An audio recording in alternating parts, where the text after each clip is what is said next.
सभी शिक्षक साथियों को नमस्कार। Welcome back to my YouTube channel. साथियों, जैसा कि आप सभी जानते हैं, इन दिनों निष्ठा प्रशिक्षण चल रहे हैं। निष्ठा प्रशिक्षण के अंतर्गत हम सभी टीचर्स को 18 मॉड्यूल पूरे करने हैं, जिनमें से लगभग 12 हम पूरे कर चुके हैं। 16 दिसंबर को 3 नए मॉड्यूल 13, 14 या 15 का लिंक लाइव हो जाएगा। साथियों, जैसा कि आपको अवगत है, निष्ठा के 18 मॉड्यूल पूरे होने के बाद एक ऑनलाइन टेस्ट लिया जाएगा, जिसमें 18 मॉड्यूल से संबंधित क्वेश्चन पूछे जाएंगे। तो इसी क्रम में आज की वीडियो में आप देखेंगे मॉड्यूल नंबर 10, 11 व 12 के 30 बहुविकल्पीय प्रश्न, जो एक गूगल फॉर्म के द्वारा हम सोल्व करेंगे।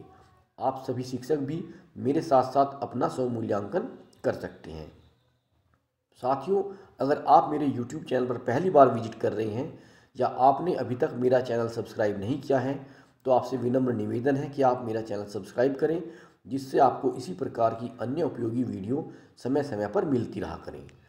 तो शुरू करते हैं आज की वीडियो और देखते हैं मॉड्यूल नंबर 10, 11 व 12 के 30 क्वेश्चन, जो एक गूगल फॉर्म के द्वारा हम हल करेंगे। सबसे पहले हम उस लिंक पर चलते हैं जो हमें दिया गया है। ये गूगल फॉर्म का लिंक है, मैंने उसको ओपन कर दिया है। ये कुछ ही सेकंड में ओपन हो जाएगा और इसका हमारे जो क्वेश्चन है वो हमारे सामने होंगे। देखिए आप, ये खुल रहा है, ये खुल गया है स्वमूल्यांकन मॉड्यूल 10, 11 एंड 12। सबसे पहले आप यहाँ पर अपना ईमेल एड्रेस डाल देंगे, जिससे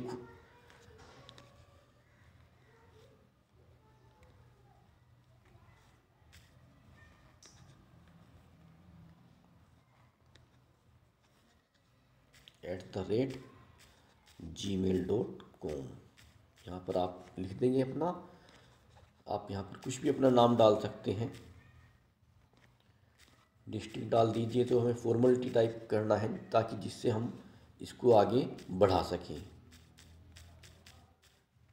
पहला क्वेश्चन आपके सामने है, राजतंत्रात्मक शासन की प्रणाली में कौन निर्णय लेता है और सरकार चलाता है? राजा या रानी, राष्ट्रपति, प्रधानमंत्री, मुख्यमंत्री, अदर। तो इस प्रश्न का सही जवाब है राजा या रानी। विकल्प नंबर 1 को चुनेंगे। अगला प्रश्न आपके सामने है, सामाजिक विज्ञान सामाजिक अध्ययन वर्ग में मोक संसद का संचालन करने का मुख्य कारण क्या है? पहला विकल्प, कक्षा में छात्रों के व्यवहार का आकलन करने के लिए, राजनीति विज्ञान की अवधारणाओं को याद रखना, राजनीतिक संस्थाओं के कामकाज की कुछ समझ विकसित करना, स्कूल के लिए धन जुटाने के लिए। सही जवाब है विकल्प नंबर 3, राजनीतिक संस्थाओं के कामकाज की कुछ समझ विकसित करना। अगला प्रश्न है, एक ग्लोब के बारे में निम्नलिखित बयान में से कौन सा सही नहीं है? ग्लोब महाद्वीपों का सही आकार नहीं दिखाता है। एक ग्लोब की विशेषताओं में अक्षांश और देशांतर हैं। स्पर्श ग्लोब विशेष जरूरत वाले बच्चों के लिए इस्तेमाल किया जा सकता है। ग्लोब पृथ्वी का एक मॉडल है। इसका सही जवाब है विकल्प नंबर 1। चलिए अगला क्वेश्चन देखते हैं। 23.5 डिग्री दक्षिणी अक्षांश के रूप में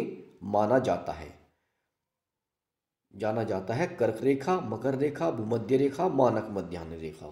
सही विकल्प है मकर रेखा। अगला क्वेश्चन, निम्नलिखित में से कौन सा कथन सही है? देशांतर की सभी रेखाएं लंबाई में भिन्न होती हैं। देशांतर रेखाओं को समानांतर रेखाएं भी कहा जाता है। अक्षांश रेखाओं को मेरिडियन कहा जाता है। अक्षांशों की सभी रेखाएं भूमध्य रेखा से छोटी होती हैं। तो इसका सही विकल्प है विकल्प नंबर 4। चलिए अगला क्वेश्चन देखते हैं। सही जोड़ी बनाएं। इसमें कॉलम ए और बी दिया गया है। ए में लिखा है पांडुलिपियां, फिर शिलालेख, निकाली गई या जमीन पर स्थित, फिर है इसके बाद स्मारक, और उसके बाद आता है पुरातात्विक साक्ष्य उत्कीर्ण है।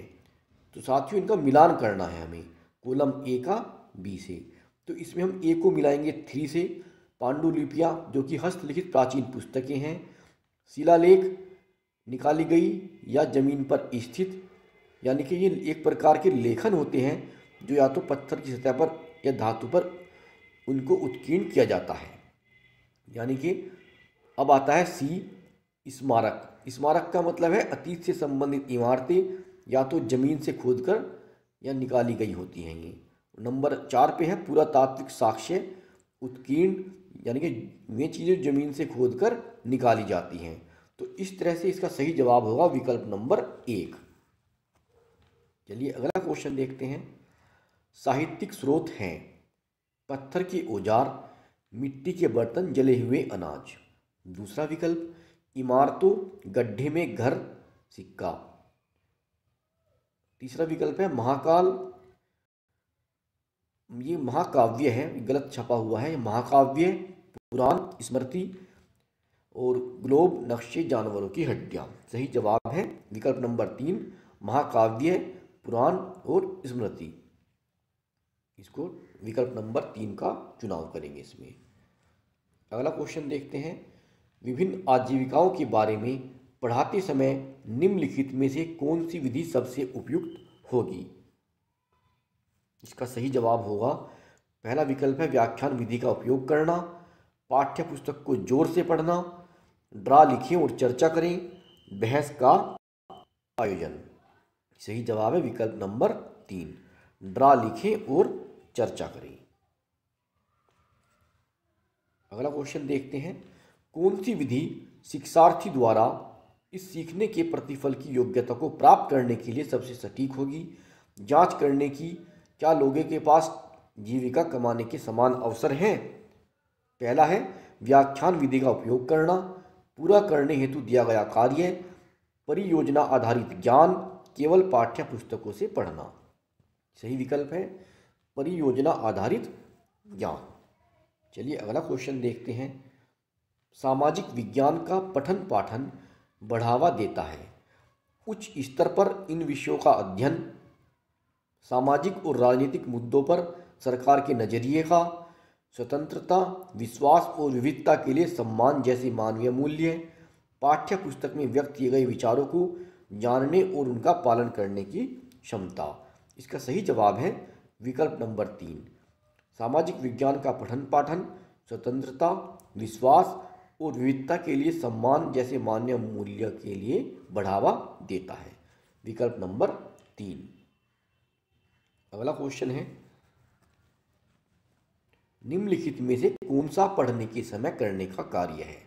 पहला विकल्प शिक्षार्थियों को कल्पना करने के लिए कहना कि वह कहानी के पात्रों में से एक हैं और अपने अनुभवों को अपनी डायरी में लिखने को कहना।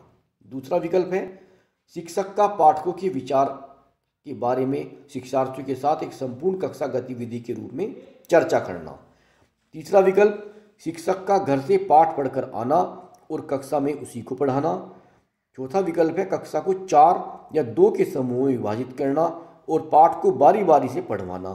शिक्षक बच्चों को समझ के साथ पाठ की व्याख्या करने को कहना। सही जवाब है विकल्प नंबर 4। अगला प्रश्न है पूर्व पठन कार्य का उद्देश्य है। पहला विकल्प शिक्षार्थियों से उनके पिछले ज्ञान के बारे में बात करना, पाठ के विचारों के साथ सीखने वाले के पिछले अनुभव और ज्ञान को जोड़ना, पाठ के लेखक और पढ़े जाने वाले ने शब्दों के बारे में बात करके नए पाठ की शुरुआत करना। चौथा विकल्प है कठिन शब्दों को खोजने के लिए शिक्षार्थियों को स्वयं पढ़ने के लिए कहना। सही जवाब है विकल्प नंबर 2, पाठ के विचारों के साथ सीखने वाले के पिछले अनुभव और ज्ञान को जोड़ना। चलिए अगला क्वेश्चन देखते हैं। पढ़ना अर्थ गढ़ना है, इस कथन से क्या अभिप्राय है? पढ़ना पाठ के विचारों को समझना है। विकल्प नंबर 2, पढ़ना शिक्षार्थियों को विषय वस्तु के साथ विभिन्न अर्थ जोड़ने के लिए प्रोत्साहित करता है। नंबर 3 है पढ़ना ध्वनि समूह शब्दों और वाक्यों को सीखने शुरू होता है। विकल्प नंबर 4, पढ़ना पाठ के वर्णमाला और शब्दों के अक्षर की व्याख्या है। तो सही जवाब है विकल्प नंबर 1, पढ़ना पाठ के विचारों को समझना है। अगला प्रश्न देखते हैं, वर्तमान भाषा सीखने के नज़रिए से निम्नलिखित में से कौन सा सच है? सुनना, बोलना, पढ़ना, लिखना, ध्यान देना और सोचना एक साथ विकसित होता है। दूसरा है, सुनना, बोलना, पढ़ना, लिखना, ध्यान देना और सोचना एक रैखिक तरीके से विकसित होता है।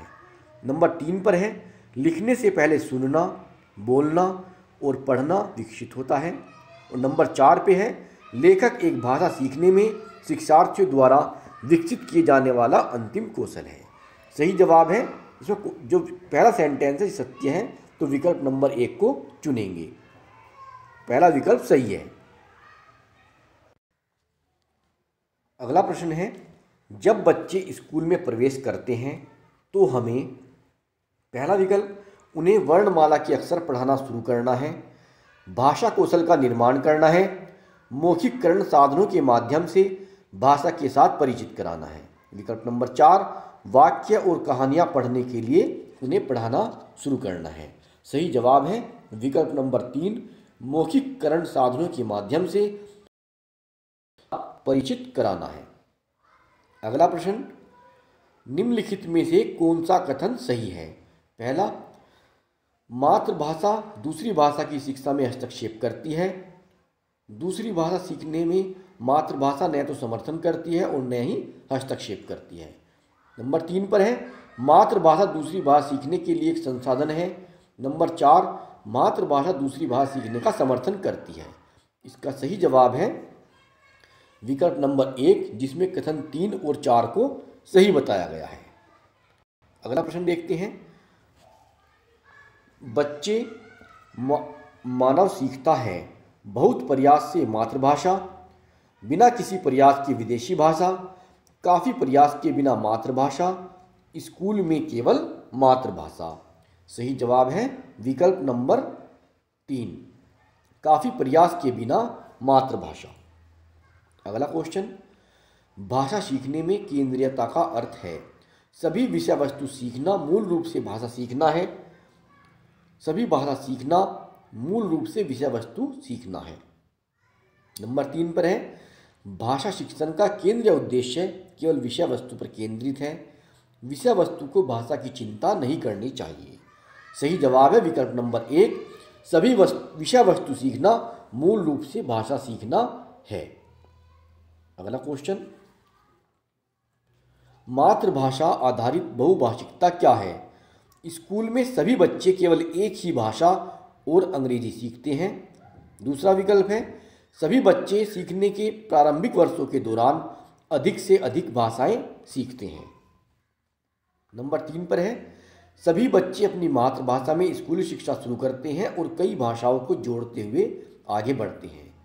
नंबर 4 पर है, सभी बच्चे राज्य भाषा के माध्यम से सीखते हैं। सही जवाब है विकल्प नंबर 3, सभी बच्चे अपनी मातृभाषा में स्कूली शिक्षा शुरू करते हैं और कई भाषाओं को जोड़ते हुए आगे बढ़ते हैं। अगला क्वेश्चन आता है, भाषा सीखने की रणनीति में बहुभाषिकता का क्या अर्थ है? पहला विकल्प, कई भाषाओं का सीखना, सिखाना और शिक्षण। दूसरा है, माध्यम और आकलन के रूप में एक ही भाषा में विषय वस्तु सीखना। नंबर 3, त्रिभाषा सूत्र को लागू करना। नंबर 4, कक्षा में शिक्षण अधिगम के लिए बच्चों की भाषा का उपयोग करना। सही जवाब विकल्प नंबर 4, कक्षा में शिक्षण अधिगम के लिए बच्चों की भाषा का उपयोग करना। अगला प्रश्न आता है, शिक्षक ने शिक्षार्थियों को हर्बल उद्यान में अपनी ऊंचाई का उपयोग करते हुए पौधों की तुलनात्मक लंबाई माप लिखा है, ये मापना है, लंबाई माप कर तथा धागे का उपयोग करते हुए और पौधे के तने की सतह को छूते हुए मोटाई मापकर डाटा का संग्रह करने के लिए गतिविधि में शामिल करते हैं। इस गतिविधि को करने के दौरान शिक्षार्थी कौन सी विज्ञान प्रक्रिया कौशल से गुजरेंगे? निम्नलिखित को देखें। पहला है लंबाई का तुलनात्मक माप, दूसरा है स्पर्श अनुभव के माध्यम से अवलोकन, नंबर 3 धागा और स्केल का उपयोग करके सटीक माप। सही जवाब है पहला विकल्प, 1, 2 और 3, इसमें तीनों ही सही हैं। अगला सवाल है, शिक्षक ने छात्रों को नोटबुक में अपनी पसंद के पौधों के स्केच बनाने और उसे रंगने, चित्र लेने और कोलाज बनाने के लिए एक गतिविधि में शामिल किया। इस गतिविधि के माध्यम से शिक्षक निम्नलिखित मुख्य अवधारणाओं में से शिक्षार्थियों के बीच निर्माण करने की कोशिश कर रहा है। पहला विकल्प है केवल पेड़ों के बारे में, केवल शाख के बारे में, पौधों की वृत्तियों में विविधता, और नंबर 4 पर है केवल झाड़ियों के बारे में। सही जवाब है विकल्प नंबर 3, पौधों की वृत्तियों में विविधता। अगला प्रश्न, विभिन्न पौधों की प्रवृत्तियों के डाटा के संग्रह के लिए कक्षा 6 के छात्रों के साथ एक शिक्षक द्वारा संचालित हर्बल उद्यान में प्रकृति की सैर के दौरान विशेष शिक्षक ने निष्कर्ष निकाला कि कुछ शिक्षार्थियों ने गुलाब के पेड़ और सुनहरे सेब को झाड़ी बताया। शिक्षक का उद्देश्य इस प्रकृति भ्रमण गतिविधि के माध्यम से शिक्षार्थियों में निम्नलिखित में से कौन सी दक्षता का विकास करना है। पहला है शिक्षार्थी विभिन्न पौधों का संबंध एक दूसरे के साथ स्थापित कर सकेंगे। दूसरा है शिक्षार्थी जीवन के प्रति मूल्यों का प्रदर्शन करने में सक्षम होंगे। नंबर 3, शिक्षार्थी पर्यावरण संरक्षण के लिए प्रयास करने में सक्षम होंगे। नंबर 4, शिक्षार्थी पौधों को उनकी प्रवृत्तियों के आधार पर वर्गीकृत करने में सक्षम होंगे। सही जवाब है विकल्प नंबर 4। अगला क्वेश्चन देखते हैं। आप नीचे दी गई गतिविधि छात्रों के समक्ष प्रदर्शित कर रहे हैं। प्याज को काटकर पानी में मिला दिया। अब जल धनात्मक लिटमस परीक्षण दिखाएगा, इसके कारण का अध्ययन करते हैं। पहला है अम्ल उस विलयन में बनता है जो लाल लिटमस को नीला कर देते हैं। दूसरा है क्षार उस विलयन में बनता है जो नीले लिटमस को लाल कर देते हैं। नंबर 3 विकल्प है क्षार उस विलयन में बनता है जो लाल लिटमस को नीला कर देता है। और नंबर 4 पर है अम्ल उस विलयन में बनता है जो नीले लिटमस को लाल कर देते हैं। सही जवाब विकल्प नंबर 4। अगला प्रश्न, छात्रों से कहा जाता है कि प्रोटीन से बने विभिन्न रेशों के बारे में जानकारी एकत्रित करें। निम्न में से किसके बारे में जानकारी एकत्र करेंगे? रेयॉन, रेशम, पॉलिस्टर, सूती। सही जवाब रेशम। अगला प्रश्न, कक्षा में घोल के बारे में चर्चा करते हुए आप एक विद्यार्थी को पानी में किस पदार्थ को डालने के लिए आमंत्रित करते हैं? पदार्थ की निश्चित मात्रा को जोड़ने के बाद वह पात्र के नीचे दिखाई देने लगता है। आप छात्रों से कौन से निष्कर्ष की अपेक्षा करते हैं? पहला है पदार्थ जमने लगेगा, घोल असंतृप्त हो जाएगा, घोल संतृप्त हो जाएगा, पानी जमने लगेगा। सही जवाब है विकल्प नंबर 3, घोल संतृप्त हो जाएगा। अगला प्रश्न, आप छात्रों को यह महसूस करने में मदद कराना चाहते हैं कि सभी ध्वनियाँ मनुष्य के लिए श्रव्य नहीं हैं। सभी ध्वनियाँ मनुष्य के लिए श्रव्य नहीं है। आपकी राय में इसकी सबसे प्रभावी नीति क्या हो सकती है? पहला है स्थानीय दौरा, प्रश्नोत्तरी, रोल प्ले, परियोजना। सही जवाब है विकल्प नंबर 4, परियोजना। अगला प्रश्न, ध्वनि उत्पन्न करने के विभिन्न तरीकों का परिचय कराने के लिए पड़ोसी कक्षा के एक शिक्षक अपने विद्यार्थियों को किसी भी तरीके से ध्वनि उत्पन्न करने का अवसर देने की योजना बना रहे हैं, लेकिन आप नहीं चाहते कि आपके छात्र अशांत हों। आप उस शिक्षक को क्या करने की सलाह देंगे? पहला विकल्प है विद्यार्थियों को गतिविधि करने के लिए सभी कक्षाओं से दूर खेल के मैदान में ले जाएं। इसका विकल्प नंबर 1 सही है, तो इसमें विकल्प 1 का चुनाव करेंगे। अगला प्रश्न है, मीरा आपकी कक्षा में एक दृष्टिबाधित छात्रा है। निम्नलिखित में से कौन सा दृष्टिकोण आप उसका समावेश सभी गतिविधियों में सुनिश्चित करने के लिए अपनाएंगे? पहला है कंपन करने वाली विभिन्न वस्तुओं को छूने और महसूस करने के लिए उन्हें सुविधा प्रदान करना, तबले की सतह पर फैलाए हुए चावल के दानों को महसूस करवाना, एक अन्य छात्रा का यह बताना कि वह क्या अवलोकन कर रही है। नंबर 4 पर है सभी दृष्टिकोणों का मिश्रण। विकल्प नंबर 4 सही है, सभी दृष्टिकोणों का मिश्रण। अगला प्रश्न है, भारत में स्कूली शिक्षा के किस चरण में विज्ञान को एक अलग विषय शास्त्र के रूप में शुरू किया जाता है? उच्च प्राथमिक, माध्यमिक, उच्च माध्यमिक, प्राथमिक। सही जवाब है उच्च प्राथमिक। साथियों इसको सबमिट करेंगे और अपना स्कोर देखेंगे कि हमारा स्कोर कितना आया है। व्यू स्कोर पर टच कर दिया है मैंने। आप देख सकते हैं ऊपर लिखा है टोटल पॉइंट्स 30/30। तो साथियों इसी तरह से आप भी अपना स्वमूल्यांकन कर सकते हैं और ये प्रश्न आपके लिए बहुत काम के हैं। अगर जब बाद में एग्ज़ाम होगा तो उसमें ये काम आएंगे। आशा करता हूँ यह वीडियो आपको पसंद आएगी। अगर वीडियो पसंद आती है तो इसे लाइक करें, अपने अन्य साथियों के साथ भी शेयर करें ताकि ज़्यादा से ज़्यादा टीचर इससे लाभान्वित हो सके। मिलते हैं आपसे बहुत जल्द अगली वीडियो में, तब तक के लिए नमस्कार। आपका दिन शुभ हो।